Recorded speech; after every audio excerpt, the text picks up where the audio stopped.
Hello everyone, welcome back to আর my channel. আমি মামনি। তো তোমরা সবাই কেমন আছো? আশা করছি তোমরা ভালো আছো, আর আমিও ভালো আছি। তো সকাল সকাল উঠে পড়েছি, আর এই যে বিছানাটা গোছাচ্ছি। আর বন্ধুরা, এই মশারিটা কেউ আলাদা করে ভাঁজ করে রাখে, তো আমি সেটা পারি না। তো বন্ধুরা, বিছানা গোছা প্রায় আমার কমপ্লিট হয়ে যাচ্ছে। আর কি বলতো, বাড়িটা যদি ঠিকমতো পরিষ্কার না থাকে তো কেমন যেন মনে হয়, মানে মানে খাবারই খাবো না। আগে বাড়িটা পরিষ্কার করব। তো আমি তো বাড়ি পরিষ্কার না করলে আমার পেটে ভাতই ঢুকবে না ভাই। তো আগে আমি বাড়ি পরিষ্কার করব, তারপরে ভাত খাবো।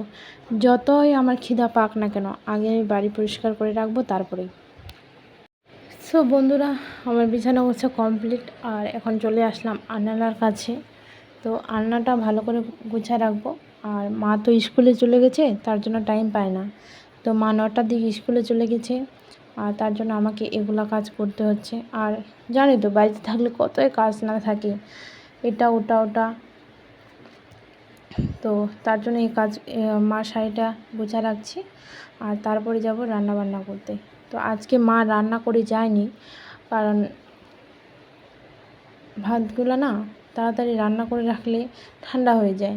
তো আমরা তো সবাই বাড়ির মানে দেরি করে খাই, তার জন্য তাড়াতাড়ি করে রান্না করলে ভাতগুলো ঠান্ডা হয়ে যায়। তো আমি বলছিলাম যে আমি রান্না করব, তুমি চলে যাও, এখন ঘরটা ঝাড় দেবো। একবার সকালে ঝাড় দিয়েছিলাম, তো জানে তো গ্রামের বাড়ি কত ধুলাবালি উড়ায় চলে আসে, তার জন্য আরেকবার ঘরটা ঝাড় দিয়ে দিই, তারপরে যাব রান্না বান্না করতে।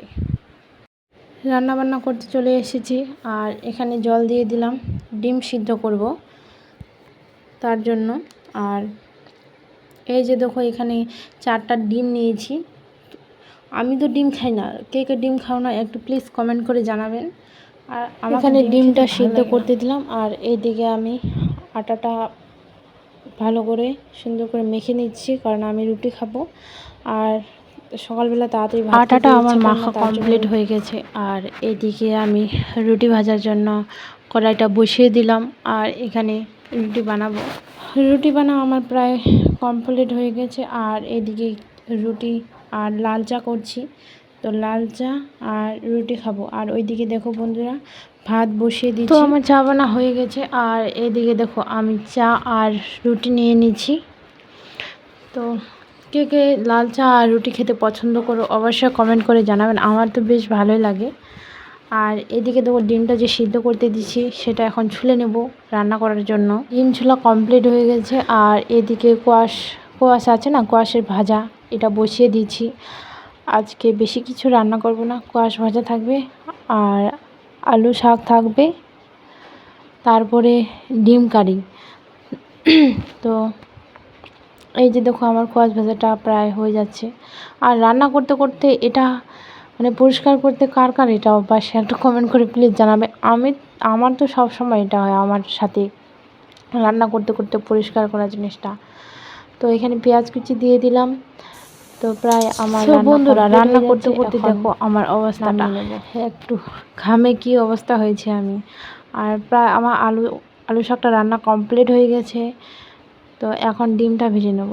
তো ডিমটাও ভাজা আমার প্রায় কমপ্লিট। এখন ডিম কারির জন্য গ্রেভিটা বানিয়ে নেব।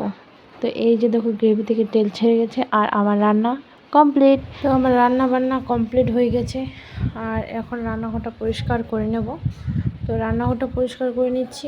আর তোমাদেরকে আগেই তো বলে দিলাম যে পরিষ্কার জিনিসটা না থাকলে দেখতে ভালো লাগে না, আর দেখতে কি নিজেকেও ভালো লাগে না, আর কেউ যদি আসে বাড়িতে তো সেটাও ভালো লাগে না।